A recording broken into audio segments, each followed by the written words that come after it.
આપણી જન્માષ્ટમીના દિવસોમાં આપણે જે લોકમેળાનું આયોજન કરીએ છીએ, આ મેળાની તમામ તૈયારીઓ જે છે આ સમયાંતરે જે જુદા જુદા તબક્કાની કામગીરી કરવાની હોય આ કામગીરી ચાલી રહી છે. લગભગ 228 પ્લોટ્સ માટે AI, drone monitoring, central control room, નવા ડિઝાસ્ટર રૂટ અને બાઇક એમ્બ્યુલન્સ જેવી સુવિધાઓ સાથે આ લોકમેળો જે છે આને વધુ સુરક્ષિત, સુવ્યવસ્થિત અને આનંદદાયક બનાવવા માટે જિલ્લા વહીવટીતંત્રનો પ્રયત્ન છે. 2026ના લોકમેળા માટે વિવિધ કેટેગરીના 228 જેવા પ્લોટનું આયોજન કરવામાં આવ્યું છે. જિલ્લા વહીવટીતંત્ર દ્વારા 5 જુલાઈ 2026થી 22 જુલાઈ 2026 દરમિયાન આ લોકમેળાનું નામકરણ, જે આપણી વર્ષો જૂની પરંપરા છે, આ નામકરણ કરવા માટે જુદી જુદી ઇન્વિટેશન માંગવામાં આવ્યા છે. આમાં આની કટ ઓફ ડેટ 22 જુલાઈ સુધી 4365 એન્ટ્રીઓ આપણને મળી છે. હવે આ એન્ટ્રીઓને શોર્ટ લિસ્ટિંગ કરીને પછી એક જે પણ છેલ્લી ઘડીએ પ્રક્રિયાના ફોલો કરીને આપણે નામકરણ કરવાની જે પદ્ધતિ છે આવનારા દિવસોમાં આપણે નામકરણ કરીને જાહેર કરવામાં આવશે. મુલાકાતીઓની સુરક્ષા અને આપત્તિ વ્યવસ્થાપનને સર્વોચ્ચ પ્રાથમિકતા આપીને સમગ્ર લોકમેળા વિસ્તારમાં વિશેષ ડેડિકેટેડ ડિઝાસ્ટર કોરિડોરની વ્યવસ્થા કરવામાં આવી છે. આ વર્ષે આ કોરિડોરમાં ફક્ત ફાયરની ગાડીઓ, એમ્બ્યુલન્સ અને મહત્વના વ્હીકલ્સ જ આમાં રૂટ કરી શકાશે. અને આ મેળાને ગત વર્ષ જેમ આપણે જે ડેડિકેટેડ કોરિડોર હતો જ્યાં માણસો પણ અંદર જઈ શકતા હતા, આ વખતે એકદમ ડિફરન્ટ કોરિડોર જેમાં કોઈ પણ બીજું પ્રવેશ નહીં કરી શકે આ બાબતની વ્યવસ્થા કરવામાં આવી છે, જેથી કોઈ પણ ડિઝાસ્ટરની પરિસ્થિતિને આપણે ખૂબ સફળતાથી પૂરી પાડી શકીએ. સાથે સાથે 2 નવા ડિઝાસ્ટર રૂટ પણ બનાવવાની અત્યારે કામગીરી ચાલુ છે, જેથી આ વર્ષે આપણને 3 નવા ડિઝાસ્ટર રૂટ મળશે, જેથી કોઈ પણ અકસ્માતની સ્થિતિમાં આપણે આને ખૂબ સારી રીતે ક્રાઉડને મોબિલાઇઝેશન થઈને કોઈ પણ પેશન્ટ હોય અને સિક હોય આને પણ વ્યવસ્થિત રૂપે સારવાર માટે લઈ જઈ શકીએ છીએ. આ વર્ષે કેટેગરી કે જે છે, નાની ચકરડી જેને કહેવાય છે, નાની ચકરડીના પ્લોટોની સંખ્યા ગયા વર્ષે 12 હતી અને વધારીને 24 કરવામાં આવી છે, જેથી નાના વેપારીઓ જે છે આ વધુમાં વધુ લાભ લઈ શકે છે.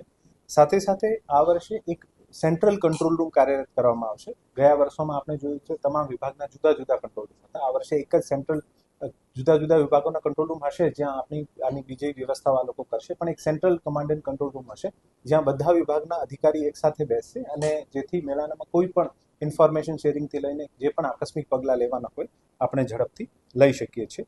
આમાં ગત વર્ષની જેમ એઆઈ અને ડ્રોન આધારિત જે છે આપણે માનવ મેદનીની ગણતરી, ક્રાઉડ મેનેજમેન્ટ તથા સુરક્ષા વ્યવસ્થાના ભાગરૂપે સતત નજર રાખવામાં આવશે અને તમામ ડિપાર્ટમેન્ટ સાથે સારું કોઓર્ડિનેશન થાય આને માટે સુનિશ્ચિત કરવામાં આવશે. મુલાકાતીઓની આરોગ્ય સુરક્ષાને ધ્યાનમાં રાખીને મેળામાં ઘણી બધી ક્રાઉડ હોય છે, જેથી જે પણ પેશન્ટ હોય અને ઝડપથી મોબિલાઇઝ કરવા માટે આ વર્ષે બાઇક એમ્બ્યુલન્સની પણ વ્યવસ્થા કરવામાં આવી છે, જેથી આને તાત્કાલિક સારવાર આપી શકાય. લોકમેળાની કેટેગરી જે અને કે નાની ચકરડી માટેનો જે દર છે ટિકિટનો આ 35 રૂપિયા અને મોટી કેટેગરી જે મોટી યાંત્રિક રાઇડ છે આનું 50 રૂપિયા જે ગયા વર્ષે હતો એવી જ રીતે નક્કી કરવામાં આવ્યું છે. છેલ્લા 2 વર્ષથી આપણે પ્લોટની અપસેટ પ્રાઇઝમાં કોઈ વધારો નહીં કર્યો હતો, પણ ચાલુ વર્ષે આમાં ખૂબ જ નજવો વધારો કરવામાં આવ્યો છે અને ટિકિટ દરોમાં આપણે આજે કોઈ પણ ચેન્જીસ નથી કરતા આ વર્ષે પણ. લોકમેળા 2026માં જે પણ પ્લોટ લેવા માટે ઈચ્છુક આવેદનકર્તાઓ છે આ Indian bank Toral building Rajkot ખાતે તારીખ 20/7/26થી લઈને 28/7/26 દરમિયાન પોતાના ફોર્મ્સ કલેક્ટ કરાવી શકશે.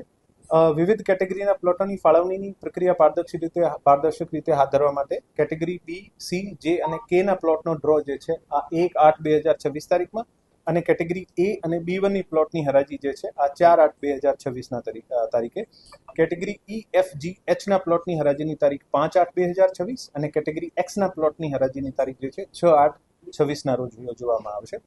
તારીખ 20/7/26થી લઈને 22/7/26 સુધીમાં 3 દિવસમાં યાંત્રિક કેટેગરીના 49 અને અન્ય કેટેગરીના 163 આમ કુલ મળીને 212નો ફોર્મ જે છે આ વિતરણ કરવામાં આવ્યું છે.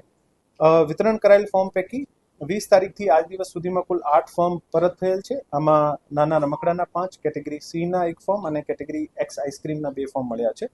આ મેળાને ખૂબ સારી રીતે રાજકોટના તમામ નગરજનો, મીડિયાના મિત્રો, સરકારના તમામ વિભાગો, ખાસ કરીને પોલીસ વિભાગ, કોર્પોરેશનની મદદ લઈને આ મેળાને ખૂબ સારી રીતે સુવ્યવસ્થિત રૂપે અને ખૂબ જ સુરક્ષાની દ્રષ્ટિથી ઇમ્પોર્ટન્સ આપીને આને પૂરો પાડવા માટે તંત્રનો પ્રયત્ન છે.